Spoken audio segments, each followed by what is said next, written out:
Walton smart fridge presents TVS ইনসাইটে আপনাদের স্বাগত জানাচ্ছি। আমি শেখ আবদুল্লাহ।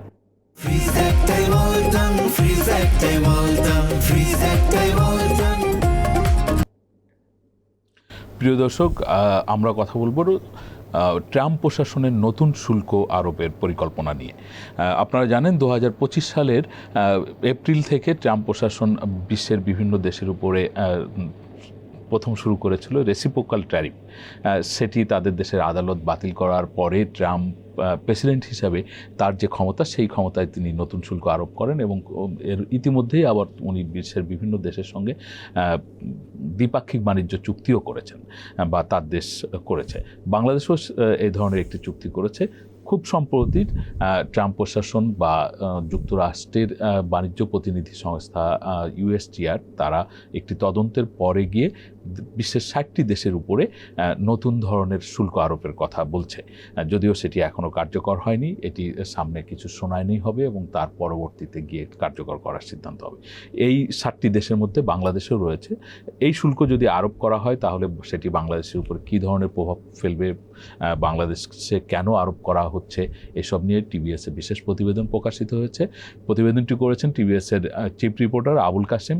আমরা তার কাছ থেকে শুনবো যে ট্রাম্প প্রশাসন কী ভাবছে এবং তার প্রতিক্রিয়া বাংলাদেশের ব্যবসা বাণিজ্যে কী পড়তে পারে। জনাব আবুল কাশেম, আপনাকে স্বাগত জানাচ্ছি। আপনি বলছেন যে ট্রাম্প প্রশাসন নতুন ধরনের একটি শুল্ক আরোপ করার কথা বলছে, যেখানে জোরপূর্বক শ্রম নিয়োগ করে পণ্য তৈরি করা হচ্ছে অথবা আমদানি কমানো সম্ভব হচ্ছে না, এই ধরনের কিছু প্রেক্ষিতে সেখানে বাংলাদেশও রয়েছে। এই শুল্ক বাংলাদেশের উপরে কেন আরোপ করা হচ্ছে বা বাংলাদেশে এটি যদি আরোপ করা হয় তার প্রভাব কী পড়তে পারে? ধন্যবাদ আপনাকে। আপনি যেটা বলছেন যে শুরুতে যেটা বলছেন যে আমাদের যে রেসিপ্রোকাল ট্যারিফ ট্রাম্প বিভিন্ন দেশের উপর আরোপ করছিল, সেটা যুক্তরাষ্ট্রের আদালত বাতিল করার পরে সে অন্য একটা আইনে এখন সবার উপরে 10% শুল্ক আরোপ করছে। তো এবং এই যে 10% শুল্ক আরোপ করছে, এটা যে আইনে আরোপ করা হয়েছে তার মেয়াদ আগামী 24 জুলাই শেষ হয়ে যাবে, 150 দিন। হ্যাঁ, তো এরপরে তো আর বিভিন্ন দেশের উপরে আমেরিকার কোনো এডিশনাল ট্যারিফ থাকছে না। ফলে ট্রাম্প কিন্তু যখন যুক্তরাষ্ট্রের আদালত এটা তার রেসিপ্রোকাল ট্যারিফ বাতিল করলো, তখনই কিন্তু ইউএসটিআর বা ট্রাম্প কিন্তু বলছে যে তার হাতে আরও অনেক ক্ষমতা আছে। সে চাইলে বিভিন্ন আইন প্রয়োগ করে এই বাড়তি ট্যারিফ যেটা ট্রাম্প নিতে চান বা ইউএসটিআর নিতে চায় বিভিন্ন দেশের কাছ থেকে, সেটা তারা নিতে পারবে। এবং তার প্রক্রিয়া হিসেবে এখন যে এই সেকশন 301 তারা যেটা বলছে যে এই সেকশন 301-এর আন্ডারে তারা 60টা দেশের উপর তদন্ত করবে এবং তদন্তের প্রেক্ষিতে তারা 10% থেকে 12.5% পর্যন্ত শুল্ক আরোপ করবে। তো এই বাংলাদেশ সহ 15টা দেশের যে তালিকা রয়েছে তাদের উপরে 10% শুল্ক আরোপ করার কথা বলা হয়েছে। এবং এখানে বলা হয়েছে যে জোরপূর্বক শ্রমিকদেরকে দিয়ে কাজ করানো হয়। শ্রমিকদের জোরপূর্বক কাজ করানোর ফলে এই যে বাংলাদেশ সহ এই 15টা দেশের যে টেক্সটাইল আইটেম, সেগুলির উৎপাদন খরচ কম হয় এবং সেগুলি কম দামে যুক্তরাষ্ট্রের বাজারে রপ্তানি হয়। ফলে যুক্তরাষ্ট্রের শ্রমিকরা তারা ক্ষতিগ্রস্ত হয়। তারা তাদের যে তাদের উৎপাদিত পণ্য যুক্তরাষ্ট্রে বা অন্যান্য জায়গায় কম বিক্রি হয়, যেহেতু সেগুলোর দাম বেশি থাকে। ফলে যদি অন্যান্য দেশ, এটা হলো যুক্তরাষ্ট্রের কথা, যে যদি অন্যান্য দেশ শ্রমিকদের এভাবে জোরপূর্বক কাজে না লাগাইতো বা শ্রমিকদের রেগুলার বেতন দিয়ে যদি তাদের দিয়ে কাজ করাইতো, তাহলে প্রোডাকশন কস্ট আরও বাড়তো। এখন যে দামে এক্সপোর্ট হয় তার চেয়ে বেশি দামে এক্সপোর্ট করতে হতো, তাতে আমেরিকার শ্রমিকদের বেতনও বাড়তো, তাদের কম্পিটিশন সক্ষমতা বাড়তো। এই পয়েন্টে তারা এই তদন্তটা করার কথা বলছে। কিন্তু যেটা মেজর কনসার্ন ফর বাংলাদেশ, যে আমরা যুক্তরাষ্ট্রের সাথে এত বিশাল একটা চুক্তি করলাম, আমরা কোন দেশের সাথে কি করব, কোন দেশ থেকে কি আনবো না আনবো, সব কিছু যুক্তরাষ্ট্রের কথা অনুযায়ী আমরা করব। এবং আমরা যেটা বিভিন্ন দেশে সস্তায় পাই সেই জিনিস আমরা যুক্তরাষ্ট্র থেকে বেশি দামে আনবো। আপনি কি অন্তর্বর্তীকালীন সরকার? হ্যাঁ, অন্তর্বর্তীকালীন সরকার এরকম যে একটা বাণিজ্য চুক্তি করে গেল এবং সেই চুক্তির মধ্যেও কিন্তু লিখিতভাবে আছে যে যুক্তরাষ্ট্র প্রয়োজনে বাংলাদেশের উপর 301 সেকশন প্রয়োগ করতে পারবে। তার মানে অন্তর্বর্তীকালীন সরকার কিন্তু এটা মেনে নিয়ে চুক্তি করছে তখন। এবং এটা কিন্তু এখানে সে নেগোসিয়েশন করে না যে না ভাই আমি তোমার কথায় তো সবই মেনে নিছি, তোমার সকল পণ্যে আমি এখানে ডিউটি ফ্রি দিয়ে দিচ্ছি, তোমার দেশ থেকে আমি বেশি দাম দেওয়া সব জিনিসপত্র আমি কিনতেছি যেটা আমার দরকার নাই। যেমন আমাদের অনেক কৃষি পণ্যের দরকার নেই, আমাদের দেশের তো কৃষক ক্ষতিগ্রস্ত হবে যুক্তরাষ্ট্র থেকে আমরা বেশি দামে আনলে, বা যেগুলি আমরা অন্য দেশ থেকে আমরা গম তো হচ্ছে আমরা রাশিয়া ইউক্রেন থেকে অনেক কম দামে আনতে পারি, সেটা আমার আমেরিকা থেকে অনেক বেশি দামে আনতে হবে। যেটা আমরা তুলা হচ্ছে ইন্ডিয়া কাজাকিস্তান থেকে অনেক কম দামে আনতে পারি এবং সেখানে জাহাজ ভাড়াও কম, ইন্ডিয়া থেকে তো ট্রাকে আসে, সেটা আমার আমেরিকা থেকে আনতে হবে। সয়াবিন তেল আমরা ব্রাজিল থেকে, আর্জেন্টিনা, এমনকি মালয়েশিয়া থেকে আমরা পাম অয়েল আনি, সেগুলো না আমার আমেরিকা থেকে সয়াবিন আনতে হবে। আমরা সব মেনে নিয়েছি। আমি চায়না থেকে আমি এটা কিনতে পারবো না, আমি চায়নার সাথে এফটিএ করতে পারবো না, রাশিয়ার সাথে করতে পারবো না, রাশিয়া থেকে হচ্ছে কোনো পারমাণবিক অস্ত্র কিনতে পারবো না, রাশিয়ার আমি কাজ দিতে পারবো না। আমাদের এখানে যে নতুন যদি আপনি এই পারমাণবিক পাওয়ার প্ল্যান্ট করেন, আপনি তাদেরকে কাজ দিতে পারবেন না। আপনি সব মাইনা নিলেন, তার সাথে আপনার উপরে 301 ইম্পোজ করবে, আপনি সেটাও মাইনা নিলেন। তো এটা কি চুক্তি আপনি করে আসছেন? বিষয় তো হলো সেটা যে এখানে আমেরিকার তো সুযোগ আছে, সে আরোপ করবে, সে বাংলাদেশের পণ্যের উপর থেকে ট্যাক্স নিতে পারলে আমেরিকার লাভ। তো আমেরিকা তো তার লাভ খুঁজবেই, কিন্তু আপনি আপনার যে হলো যে নিজের যে সবই আপনি তারে দিলেন, তারপরেও আপনি তার কাছ থেকে এই জিনিসটা কেন আপনি অব্যাহতি করে নিতে পারলেন না? এটা বাংলাদেশের ব্যর্থতা। এবং দেখেন যে অন্তর্বর্তীকালীন সরকার নির্বাচনের 3 দিন আগে এটা স্বাক্ষর করে গেছে। আমাদের দেশের যে কনস্টিটিউশনাল নিয়ম, নির্বাচনের 3 মাস আগে সে যে সরকারই থাকুক, সে নির্বাচিত সরকার থাকুক, অন্তর্বর্তীকালীন সরকার থাকুক, তত্ত্বাবধায়ক সরকার থাকুক, তফসিল ঘোষণার পরে যে সরকার দায়িত্বে থাকে সে হচ্ছে একটা রুটিন ওয়ার্ক করবে। তার এই ধরনের সিগনিফিক্যান্ট চুক্তি করার কোনো সাংবিধানিক এখতিয়ার নাই, কিন্তু তারা করে গেছে। তারা সংবিধানের বাইরে আরও অনেক কিছু করছে, করে তাদের সেই সাহসটা হয়ে গেছে, তারা এটাও করে গেছে। এবং এটা এমন একটা দেশের সাথে এরকম একটা চুক্তি করছে যে এখন চাইলে বিএনপি সরকারও, কিন্তু দেশের সবাই বলতেছে, বিএনপির যারা হচ্ছে আপনার ইন্টেলেকচুয়াল বা অর্থনীতিবিদ, তারাও বলতেছে যে এই চুক্তিটি বাংলাদেশের জন্য হচ্ছে বিরাট ক্ষতির একটা কারণ হয়ে গেছে। কিন্তু তারপরেও বিএনপির সরকারে যারা হচ্ছে রেসপন্সিবল পোস্টে আছে, তারা কেউ কিন্তু এই চুক্তি আমরা রিভিউ করব বা সংশোধন করব বা বাতিল করব, আমরা থাকবো না। মালয়েশিয়া কিন্তু বাতিল করছে। যুক্তরাষ্ট্রের সুপ্রিম কোর্ট যখন হচ্ছে ট্রাম্পের রেসিপ্রোকাল ট্যারিফ ব্যান করছে, তারপরে কিন্তু মালয়েশিয়া তার স্বাক্ষরিত চুক্তি বাতিল করে। আমরা একজন সংসদ সদস্যকে দেখেছিলাম জাতীয় সংসদে এই চুক্তি বাতিলের প্রস্তাব তিনি তুলেছিলেন, কিন্তু সরকারি দলের পক্ষ থেকে এটি নিয়ে কোনো কথা বলতে দেখা যায়নি। আপনি যে চুক্তির কথা বলছেন, এই চুক্তি করার ক্ষেত্রে অন্তর্বর্তীকালীন সরকারের সময় যিনি গুরুত্বপূর্ণ ভূমিকা রেখেছেন, সেই সময়কার নিরাপত্তা উপদেষ্টা, তিনি এখন এই সরকারের পররাষ্ট্র মন্ত্রীও। আপনি এই প্রেক্ষিতে কি বলবেন যে এই সরকার কি আসলে আগের সরকারের এই যে পদক্ষেপগুলো এখন মেনে নিচ্ছে, এটা কি আসলে বাধ্য হয়ে, নাকি বাইরের কোনো চাপ এখানে কিছু আছে? দেখেন যে অন্তর্বর্তীকালীন সরকার এই চুক্তির যে নেগোসিয়েশনটা, সে হচ্ছে অ্যালোকেশন অফ বিজনেস বলে সরকারের একটা হচ্ছে বিধান আছে যে কোন মন্ত্রণালয় কোন কাজ করতে পারবে এবং কোন মন্ত্রণালয়ের এখতিয়ার কতটুকু, এটা কিন্তু নির্ধারিত অ্যালোকেশন অফ বিজনেসে।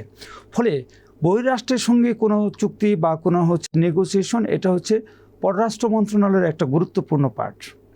এটা যেহেতু বাণিজ্য সংক্রান্ত, স্বাভাবিকভাবে এখানে বাণিজ্য মন্ত্রণালয় থাকবে, কিন্তু বাণিজ্য মন্ত্রণালয় সব কিছু পররাষ্ট্র মন্ত্রণালয়ের মাধ্যমে যুক্তরাষ্ট্রের সাথে এটা করবে।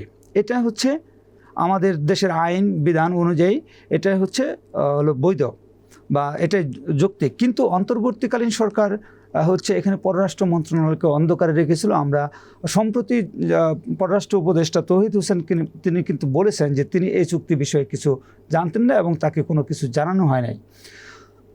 ডক্টর খলিলুর রহমান, যিনি এখন পররাষ্ট্রমন্ত্রীর দায়িত্বে আছেন, তিনি হচ্ছেন অন্তর্বর্তীকালীন সরকারের প্রথম, তার দায়িত্ব ছিল রোহিঙ্গা বিষয়ক অ্যাডভাইজার বা বিশেষ সহকারী প্রধান উপদেষ্টা ডক্টর ইউনূসের।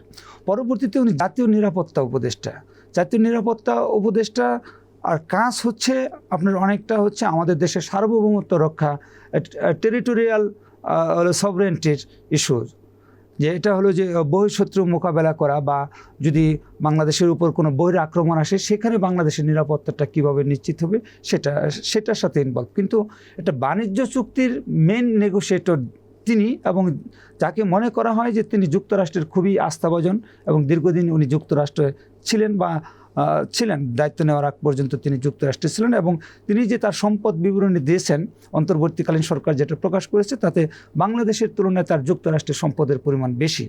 এটা ওনার হচ্ছে আমাদের এনবিআর যে হিসাব ওনার দেওয়া এবং সরকার যেটা প্রকাশ করেছে।